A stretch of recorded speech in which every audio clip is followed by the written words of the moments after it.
Hi guys, welcome back to Import to Cup channel where stock is always boring. My name is KBH. Today guys, I'm presenting this Lexus LX600.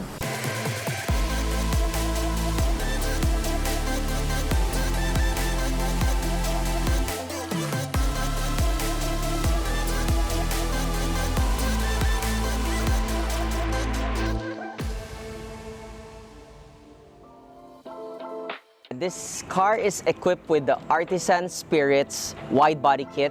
It's made from Japan. It transformed the car to looking like this.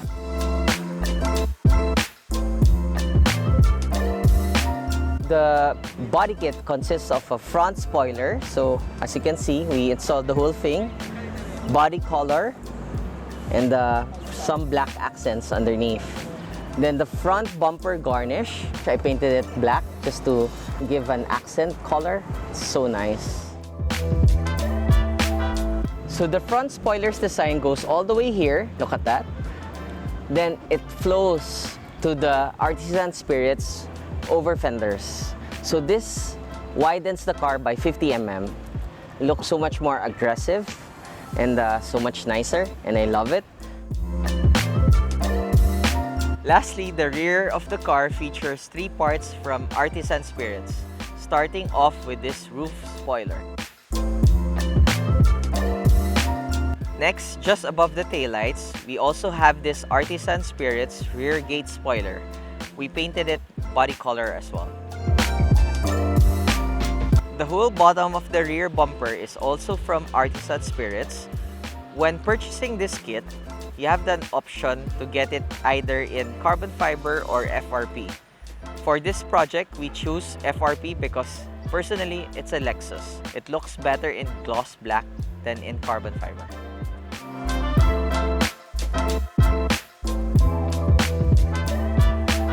Lastly, we have this GS606 24-inch wheels from MB Forge. As you all know, I distribute this USA brand here in the Philippines. It's fully forged, made in the USA. You can see all the details. This is brush finish with polished lip, guys. Three-piece construction. Then the center cap is a 4-piece construction. This is one of the first to have this center cap here in the Philippines. So it's wrapped on Nito 420V tires, measuring 305, 35, 24. So this is the most common setup for this platform, the LX and the Land Cruiser setup.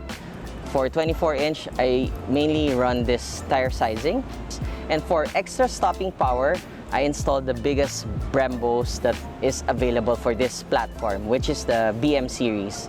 So it's a 8-pot caliper setup with the cross-drilled 2-piece rotor construction design.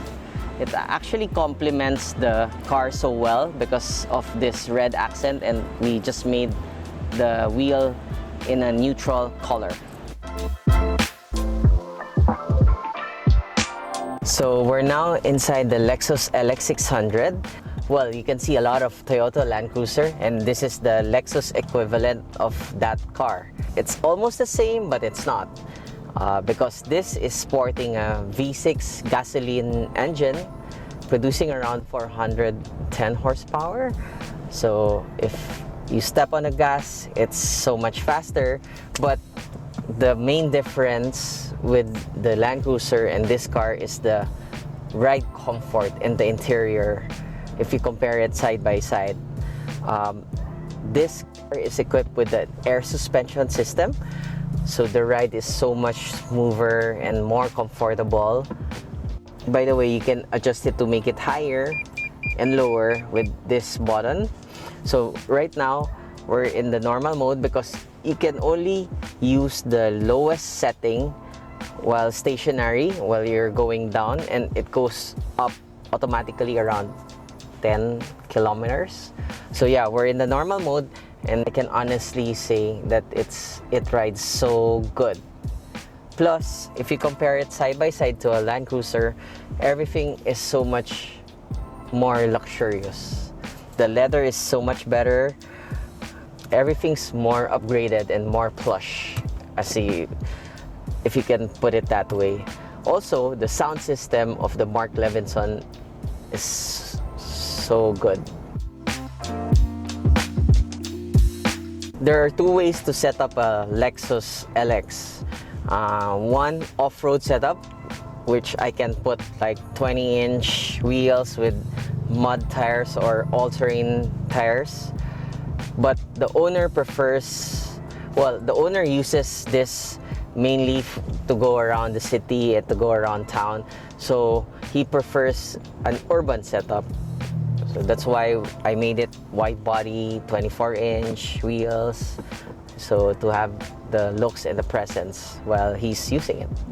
So that's everything for this Lexus LX600 build. Don't forget to like, subscribe, share our page, and I'll see you guys on the next episode. Goodbye.